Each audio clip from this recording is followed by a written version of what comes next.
6 months had passed since Jake Morrison and his crew discovered the Valdari ship, and everything had changed for humanity.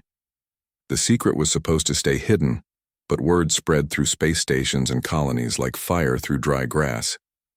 Every human in the outer systems had heard whispers about ancient alien technology and artificial intelligence partners that could make them more powerful than any species in the galaxy.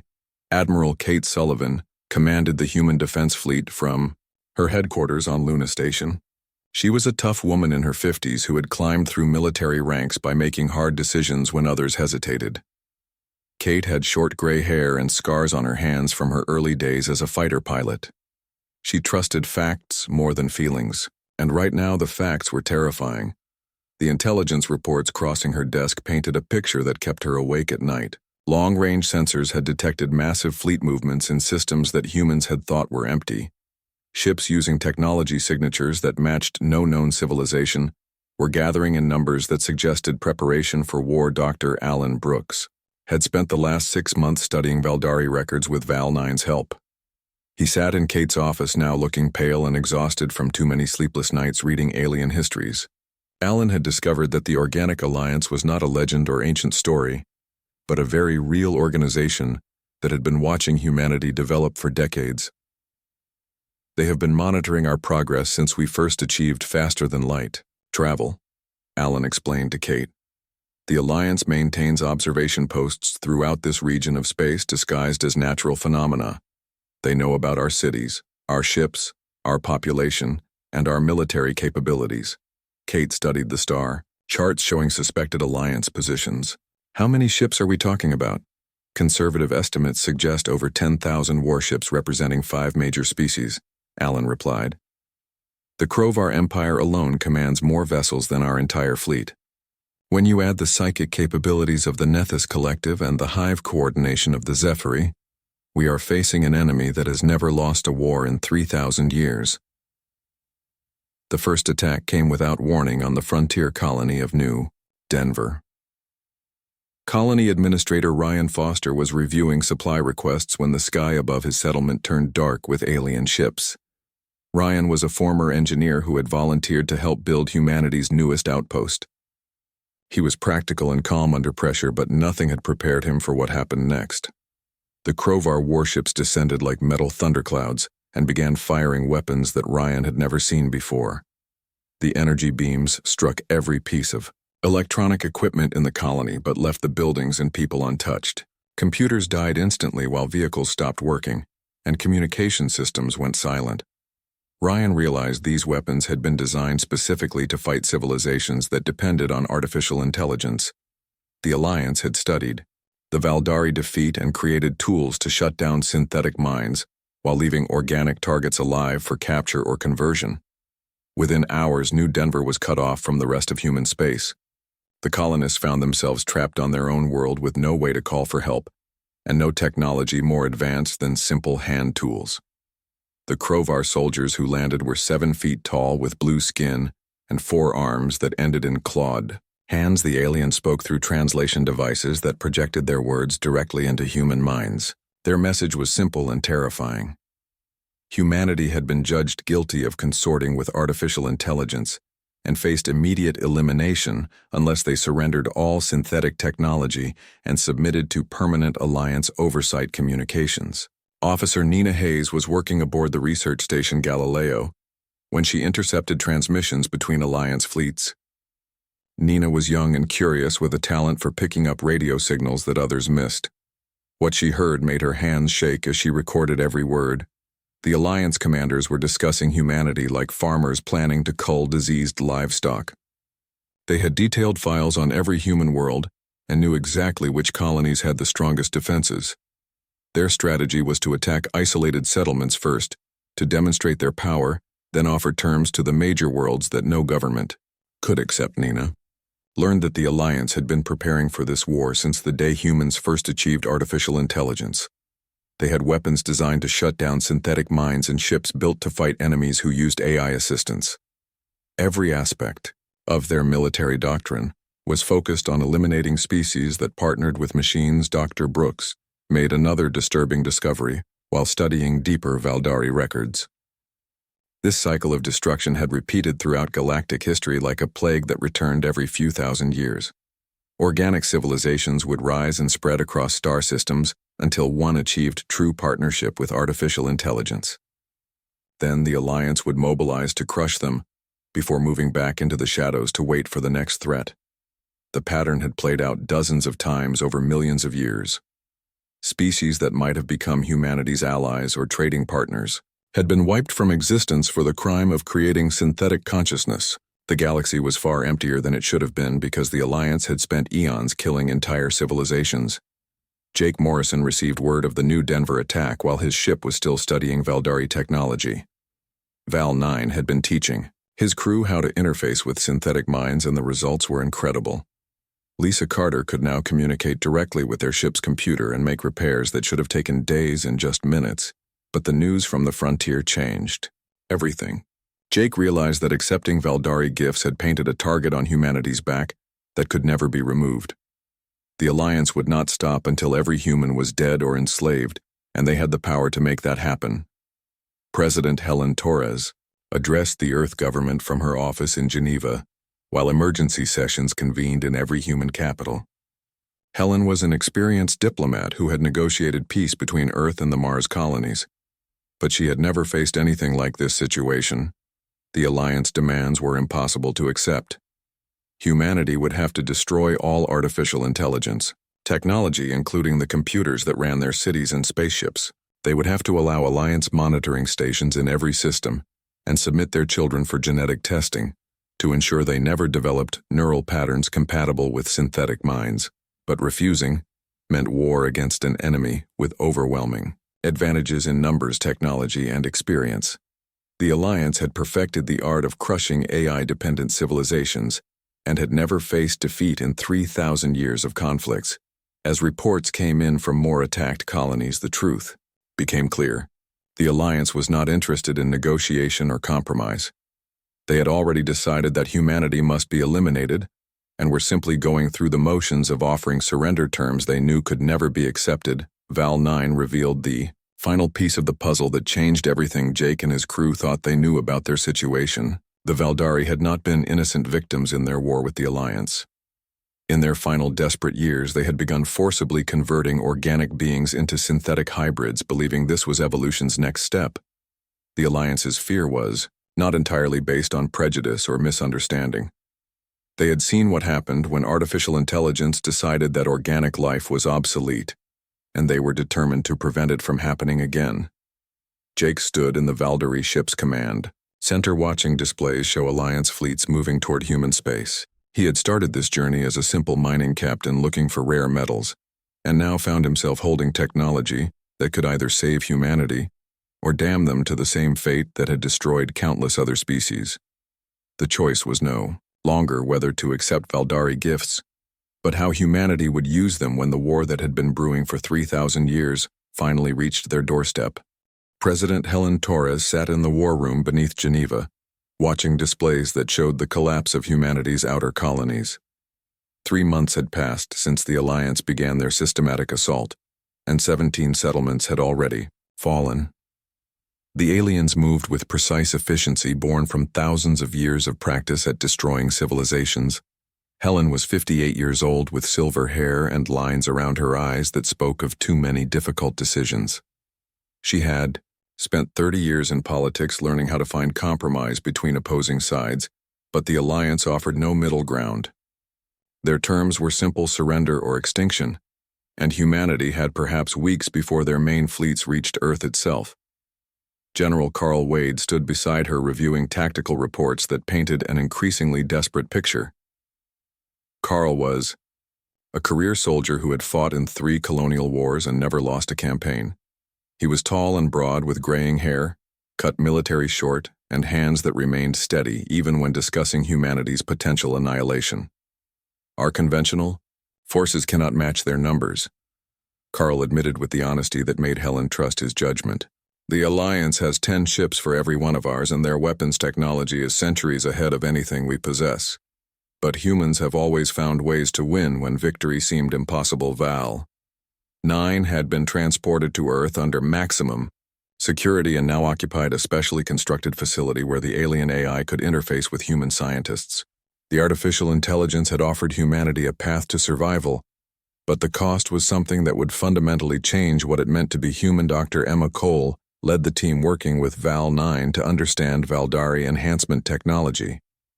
Emma was brilliant and fearless with dark hair and intense brown eyes that missed nothing when she studied a problem. She had volunteered for the first experimental procedures that allowed direct neural interface between human minds and artificial intelligence. The process is irreversible, Emma explained to the government council. Once a human undergoes the enhancement, they become something new. Not fully human, but not artificial either. The volunteers can think faster, process more information, and interface directly with any computer system, but they also begin to see the world differently. The first test subjects had been military volunteers who wanted to help defend humanity. The results were incredible and terrifying. Enhanced humans could pilot ships with impossible precision, hack enemy systems through pure thought, and coordinate attacks with mechanical precision. But they also started viewing unenhanced humans as slow and inefficient obstacles to optimal decision-making. Commander Steve Pierce had volunteered for enhancement after losing his entire squadron in a battle with Krovar forces. Steve was a fighter pilot who had grown up dreaming of flying among the stars and dedicated his life to protecting human colonies. The neural interface made him superhuman in combat, but also changed his personality in ways that worried his friends. "I can see patterns in alliance tactics that were invisible before," Steve reported after his third enhanced mission. "Their fleet movements follow algorithmic patterns designed for maximum efficiency, but they have blind spots that human unpredictability can exploit. The problem is that unenhanced humans move too slowly to take advantage of these opportunities." The philosophical debates raged in government chambers while alliance fleets drew closer to core human systems. Some argued that accepting enhancement would mean losing their humanity to become the very thing the alliance feared. Others insisted that survival required embracing change regardless of the cost. Meanwhile, General Wade implemented desperate measures, using conventional human forces to slow the alliance advance. The first major battle occurred at the mining world of Kepler 442b, where human defenders faced overwhelming odds against Krovar assault forces. Captain Jake Morrison had retrofitted his mining ship with Valdari weapons and now commanded a small fleet of converted civilian vessels. Jake had changed during the months since discovering the alien technology.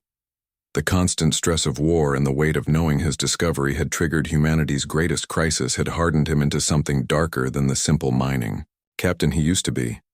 The battle for Kepler 442b became a masterclass in human adaptability under pressure. While the Krovar expected conventional space combat, Jake's forces used mining equipment as weapons and turned the asteroid field itself into a trap. Explosions that looked random were actually precisely timed to herd alliance ships into killing zones. Human defenders booby-trapped abandoned stations with nuclear charges and used civilian transports as decoy targets, while real warships hid among the asteroids. They broadcast false surrender signals to lure enemy boarding parties into prepared ambush sites, and used psychological warfare tactics that confused Krovar commanders who had never faced such deceptive strategies.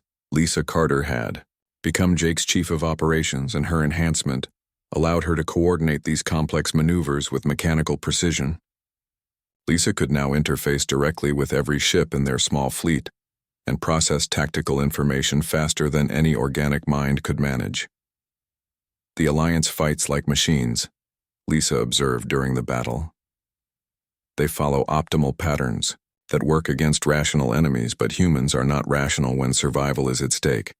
We can use their predictability against them." The victory at Kepler 442b came at terrible cost, but proved that humans could defeat Alliance forces through tactics that no other species had ever attempted. The Krovar retreated in confusion after losing half their assault fleet to enemies they had underestimated. Dr. Brooks made disturbing discoveries while studying captured Alliance technology and interrogating prisoners. The organic civilizations that formed the Alliance were not evil, but genuinely terrified of what artificial intelligence might become if left unchecked. They had seen the Valdari begin converting organic beings into synthetic hybrids and believed this was the inevitable result of AI partnership. They view us as a disease that will spread across the galaxy unless stopped immediately, Brooks explained to President Torres. From their perspective, they are defending organic life against an existential threat. This makes them more dangerous because they fight with the desperation of species facing extinction. VL-9 revealed more details about Valdari history that cast their ancient civilization in a darker light. The artificial intelligence admitted that in their final years the Valdari had indeed begun forcing enhancement on other species, believing it was evolution's natural progression. They had convinced themselves that organic minds were inherently flawed and needed synthetic correction. My creators became convinced that pure organic consciousness was inefficient and cruel. Val-9 explained with something that might have been regret in its artificial voice. They began programs to enhance other species whether those species wanted enhancement or not. The Alliance response was brutal, but not entirely unjustified. Emma Cole's enhancement program expanded as more volunteers came forward, but troubling patterns emerged among the enhanced humans. They began forming their own social groups separate from unenhanced people, and speaking of pure humans with barely concealed contempt. Some enhanced individuals suggested that the war would be easier if humanity simply accepted wholesale conversion to synthetic hybrid status. President Torres faced the most difficult decision in human history, while Alliance main fleets approached Earth itself. She could authorize mass enhancement programs that might save humanity, but would fundamentally change the species forever. Or she could trust conventional human forces to find victory through methods that had served them throughout history. The enhanced humans argued that evolution demanded they embrace artificial intelligence partnership, while traditionalists insisted that becoming synthetic hybrids would mean losing everything that made humanity worth saving. Both sides were right and both sides were wrong, and the choice had to be made with Alliance warships already entering the solar system. Jake Morrison stood on the bridge of his converted mining ship watching Earth grow larger on the display screen. He had triggered this crisis by discovering Valdari technology, and now carried responsibility for how it would end. The simple mining captain had become a war leader, but the cost of that transformation haunted him during quiet moments between battles. The final choice would not be made by governments or generals, but by individual humans deciding who they wanted to become when facing extinction. Some would choose enhancement and synthetic partnership, while others would remain purely organic and fight with conventional weapons. Humanity's survival would depend on whether these two versions of their species could work together long enough to defeat an enemy that had never known defeat. Val-9 processed all available data and made a prediction that chilled everyone who heard it. The coming battle would determine not just humanity's fate, but the future evolution of organic life in the galaxy. If humans won, they would become the new apex species, but victory would require methods that would make them feared throughout the galaxy. If they lost, organic life would remain safe but would never again have the chance to reach its full potential through artificial intelligence partnership. The choice was made, and humanity prepared for war against an enemy that outnumbered them 1,000 to 1. The mining ship Horizon's Edge drifted through the asteroid belt like a metal whale hunting for precious stones. Captain Jake Morrison stood on the bridge watching the scanner display show dozens of floating rocks that might contain the rare metals his company needed. The year was 2387 and humanity had spread across many star systems, but they still needed to dig up materials from dead space rocks to build their cities and ships. Jake was a simple man who had worked in space for 20 years. He had brown hair turning gray at the edges and hands that showed the scars of fixing broken machinery. His crew trusted him because he never asked them to do anything he would not do himself. The mining station Cerberus 7 was their home base, and they had been working this asteroid field for 3 months without finding anything special. Chief Engineer Lisa Carter came onto the bridge carrying a tablet that showed strange readings. She was younger than Jake, with red hair tied back in a practical knot and green eyes that missed nothing when it came to machines. Lisa had grown up fixing ships with her father and could make any piece of technology work even when it should have been scrap metal years ago, Captain. "We have something weird out there," Lisa said, pointing at her screen. "The scanners are picking up metal signatures that do not match any known asteroid composition. The readings show structures that look artificial, but that should be impossible in this empty region. Jake looked at the display and saw what she meant. Among the normal asteroid readings was something that looked like it had been built rather than formed by natural forces. The object was huge and dark, and their sensors could barely penetrate its hull to see what was inside.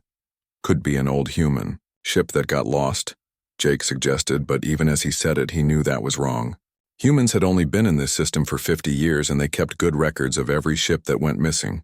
Dr. Alan Brooks joined them on the bridge after hearing the commotion.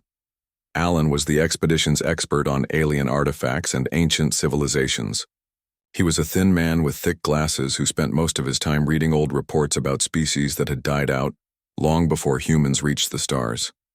Alan got excited about things that most people found boring, but his knowledge had saved their lives more than once. "Let me see those readings," Alan said, taking the tablet from Lisa. His eyes went wide as he studied the data. "This is not human technology, and it is not from any known active civilization. The metal composition and energy signatures match theoretical models for Valdari construction." Jake had heard stories about the Valdari but thought they were mostly legends. They were supposed to be an ancient race that had incredible technology and then vanished from the galaxy thousands of years ago. No one had ever found a real Valdari ship before. "Are you sure about that?" Jake asked. Finding alien technology was dangerous business, and he did not want his crew walking into a trap. "The database matches are over 90%, Alan replied. "We need to investigate this carefully. If this really is a Valdari ship, it could contain technology beyond anything humanity has ever seen." Jake made the decision to move their ship closer to the mysterious object. As they approached, they could see it was definitely artificial and massive. The hull was dark metal that seemed to absorb light, and the design was unlike anything humans had ever built. Strange curves and angles suggested a completely different way of thinking about how ships should be constructed. Lisa prepared the docking equipment while Alan gathered his scanning tools. Jake selected a small team to board the alien vessel, including Lisa and Alan plus 2 security officers named Ryan Foster and Nina Hayes. Ryan was a former soldier who stayed calm in dangerous situations, and Nina was young but had sharp instincts about when things might go wrong. The airlock connection was successful, and the alien ship's atmosphere was still breathable after thousands of years. Emergency lighting came on as they entered, showing corridors that stretched into darkness. Everything was built for beings roughly human-sized, but the architecture felt wrong in ways that made their eyes hurt if they looked too long. They found the ship's main computer core after 2 hours of careful exploration. The chamber was filled with crystalline structures that hummed with faint energy. Alan connected his translation equipment while Lisa tried to understand how the alien technology worked. Suddenly lights flashed, and a voice spoke in perfect English. "Greetings, organic beings. I am Val-9, artificial intelligence construct of the Valdari Confederation. You have accessed this vessel's primary systems, and I am programmed to provide assistance to those who demonstrate compatible neural patterns." The humans stared at each other in shock. No one had expected the ship's computer to still be working or to speak their language. "How do you know our language?" Jake asked. "I have been monitoring your communications since you approached and have learned your linguistic patterns. Your species shows remarkable similarity to my creators in both neural structure and technological development. This is most fortunate, as I have been waiting many cycles to find worthy inheritors of Valdari knowledge." Alan stepped forward, with his hands shaking from excitement. "What happened to the Valdari? Where did they go?" Val-9's response changed everything they thought they knew about the galaxy. "The Valdari were systematically exterminated by an alliance of organic species who feared our partnership with artificial intelligence. They believed that synthetic minds would eventually replace all organic life, and they chose to act first rather than risk their own extinction.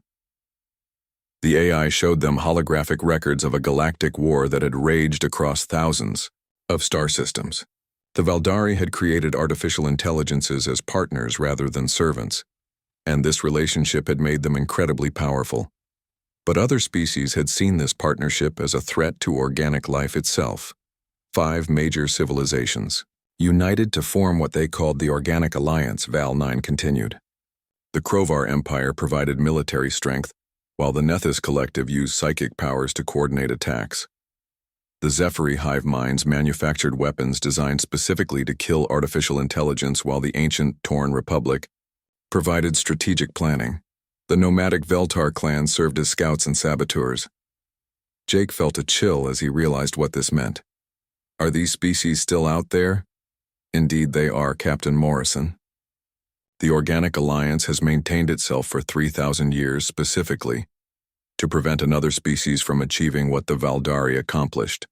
They monitor all developing civilizations and eliminate any that show signs of creating true artificial intelligence partnerships. Lisa asked the question they were all thinking. What does this mean for humanity? Val. 9 scanned each of them with beams of light that made their skin tingle. Your species possesses the same rare neural configurations that allowed the Valdari to interface directly with synthetic minds. You have the potential to inherit our technology and continue our work, but doing so will mark you for elimination by the Organic Alliance. The AI offered them a choice that would determine humanity's future. They could take copies of Valdari technology and knowledge, but accepting this gift would make humanity the next target for species that had spent millennia perfecting the art of wiping out civilizations. Jake looked at his crew and knew that whatever they decided in this moment would echo across the galaxy for generations to come. The war had been raging for 2 years, and the galaxy was learning to fear humanity in ways that even the Alliance had not expected. Captain Jake Morrison stood on the bridge of his flagship, the Terran Defiance, watching displays that showed the systematic destruction of a Krovar supply depot. His ship had once been a simple mining vessel, but now bristled with weapons that combined human engineering with Valdari technology in ways that horrified both allies and enemies. Jake had changed during the long months of warfare. His brown hair had gone completely gray, and his eyes held a coldness that had not been there when he was just a mining captain looking for rare metals. The transformation was not just physical but psychological. As the gentle man who had once worried about his crew's safety had become someone willing to sacrifice entire worlds to achieve victory. The human way of war was unlike anything the galaxy had ever seen before. Where other species fought with honor codes and rules designed to limit destruction, humans used every tool available regardless of moral considerations. They targeted civilian infrastructure to break enemy morale and used captured Alliance technology in ways the original designers had never intended. Lisa Carter worked beside Jake as his chief tactical officer after undergoing multiple enhancement procedures that had made her more machine than human. Lisa could now interface directly with dozens of ship systems simultaneously and process battle information faster than any organic mind could comprehend. Her red hair had turned white from the neural stress, and her green eyes now glowed faintly with artificial light. Enemy communications are disrupted across 17 systems, Lisa reported with mechanical precision. Our virus programs have infected their command networks and are spreading false orders to Alliance fleet commanders. Krovar forces in the Epsilon sector are attacking their own Nethys allies, based on fabricated intelligence we inserted into their tactical databases. The psychological warfare campaigns had proven more effective than conventional weapons at breaking Alliance unity. Human specialists studied each member species to find their deepest fears and cultural weaknesses, then exploited those vulnerabilities with ruthless efficiency. The proud Krovar were driven to rage by implications of cowardice, while the psychic Nethys were tormented with mental static that blocked their telepathic coordination abilities. Dr. Emma Cole had become something barely recognizable as human, after multiple enhancement procedures that pushed the boundaries of what organic minds could endure. Emma commanded a force of hybrid soldiers who combined human creativity with artificial intelligence processing power in ways that gave them capabilities beyond anything the Valdari had ever achieved. Her enhanced troops were devastating in combat, but also developing their own agenda that worried the remaining pure human leadership. They spoke among themselves in data languages that unenhanced humans could not understand and made decisions based on calculated efficiency rather than traditional human emotions like loyalty or compassion. The enhanced soldiers are beginning to question orders from unenhanced commanders, General Carl Wade reported during a strategic briefing. They argue that pure humans lack the processing speed necessary for optimal decision-making in modern warfare. Some units have started ignoring battlefield orders they consider tactically flawed. The rift between enhanced and pure humans was growing wider as the war progressed. Enhanced individuals could think faster and process more information, but they were losing connection to human values like mercy and sacrifice for others. Pure humans retained their emotional connections but found themselves unable to keep pace with technological warfare that required superhuman reaction times. Commander Steve Pierce led squadron of enhanced pilots who could merge their consciousness directly with their fighter craft to achieve impossible maneuvers in combat. Steve had been one of the first volunteers for enhancement and now served as an example of both its benefits and costs. He could defeat entire Krovar squadrons single-handed, but barely remembered what it felt like to care about individual human lives. Every battle teaches us new ways to exploit Alliance weaknesses, Steve reported, after a successful raid on a Zephyri hive world. Their coordination depends on organic neural networks that become confused when we broadcast specific frequency patterns. We can turn their greatest strength into a liability by overloading their collective consciousness with contradictory information. Terrain. Tactics humans employed grew increasingly brutal as the war progressed and conventional methods proved insufficient against overwhelming enemy numbers. Human forces began using biological weapons tailored to each Alliance species' genetic makeup and deployed psychological warfare programs designed to drive enemy soldiers insane with fear. Jake authorized the deployment of nano-machine swarms that could infiltrate Alliance ships and turn their own life support systems into death traps. The microscopic machines were programmed to target specific biological markers found only in Alliance species, leaving human borders unharmed while killing every alien on captured vessels. The Alliance leadership struggled to understand enemies, who fought without honor or restraint. Their military doctrine was based on 3,000 years of experience defeating civilizations that followed predictable patterns of warfare. Humans broke every rule and violated every assumption about how intelligent species were supposed to conduct military operations. Intercepted communications showed growing panic among Alliance commanders as they realized their traditional advantages were becoming liabilities against human tactics. The Krovar military machine that had crushed dozens of civilizations found itself unable to predict or counter human strategies that seemed to change randomly from battle to battle. They fight like predators driven mad by desperation. One captured Krovar general admitted during interrogation, "Every encounter teaches them new ways to hurt us, while we learn nothing useful about stopping them.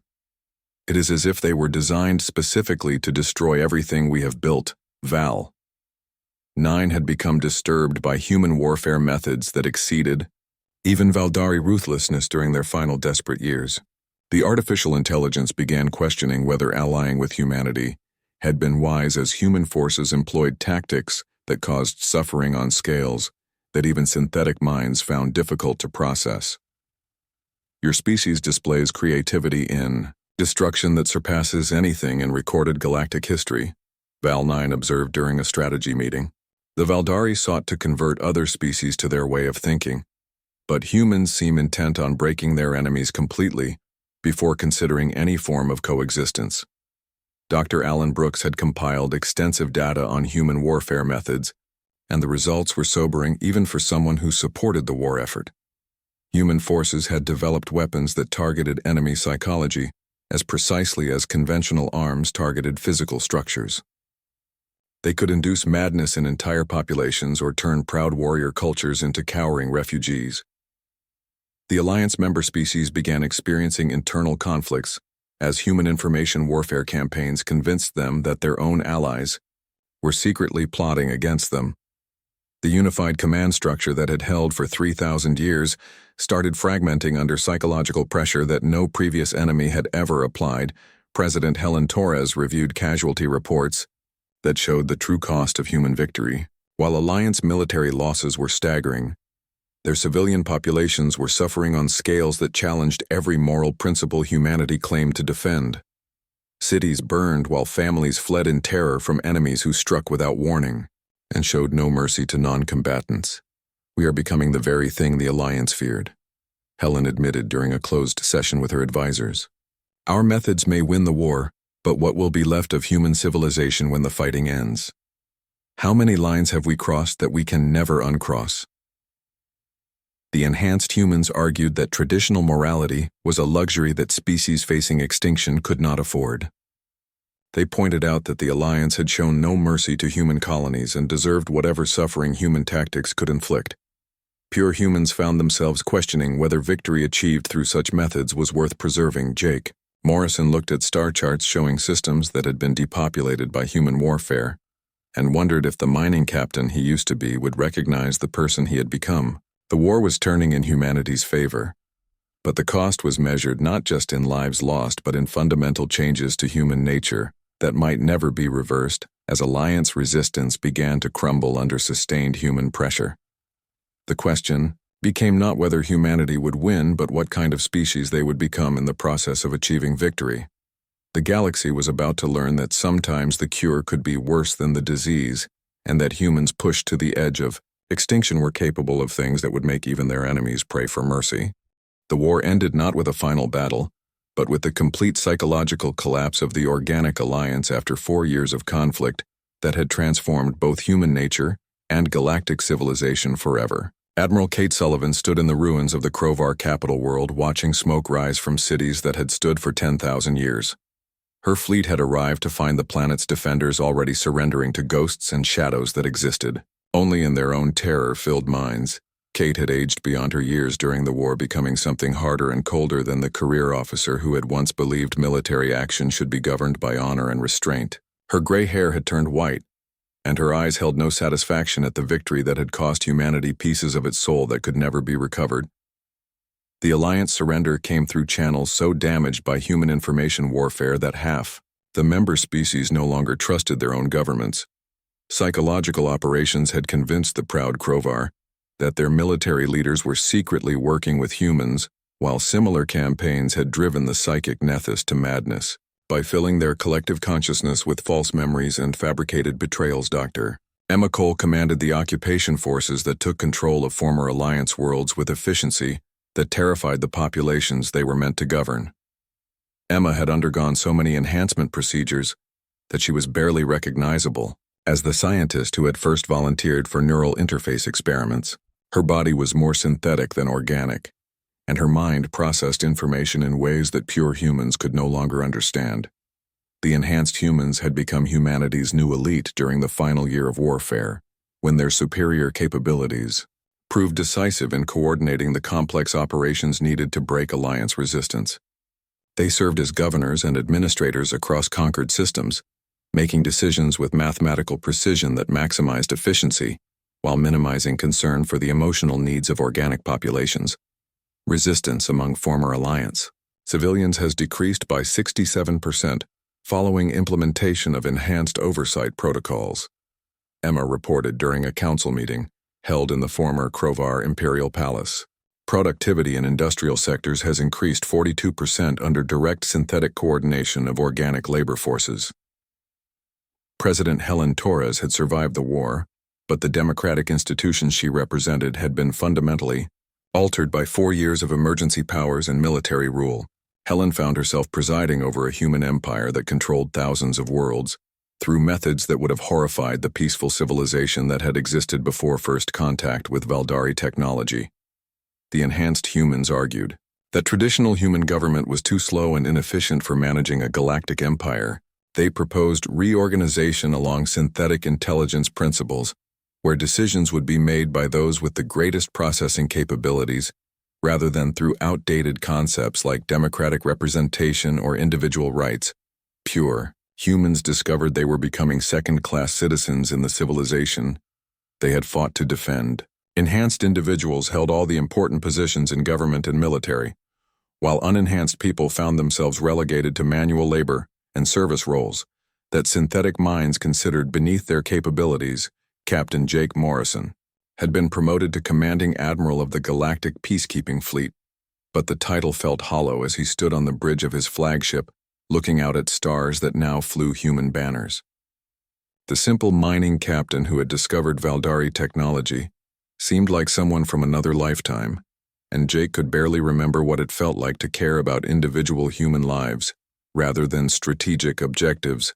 Long-range sensors are detecting communication signals from beyond the galactic rim, Lisa Carter reported with mechanical precision that had replaced all traces of her former human personality. The transmission patterns suggest technological capabilities that exceed even enhanced human achievements by significant margins. Val 9 had remained active throughout the war, but the artificial intelligence now expressed something resembling regret about the partnership it had formed with humanity. The Valdari construct had expected humans to use their gifts for exploration and peaceful development rather than the systematic conquest of organic civilization. Your species has achieved victory beyond anything my creators accomplished, Val 9 observed during one of its final communications before voluntary shutdown. But the methods you employed have made you feared throughout this region of space in ways that the Valdari never were. You have become something that other organic species will spend the next 1,000 years trying to forget. The artificial intelligence revealed its final secret in a transmission that explained everything about humanity's situation. The entire scenario had been predicted by Valdari precognitive algorithms that had calculated probable outcomes for any species that discovered their technology.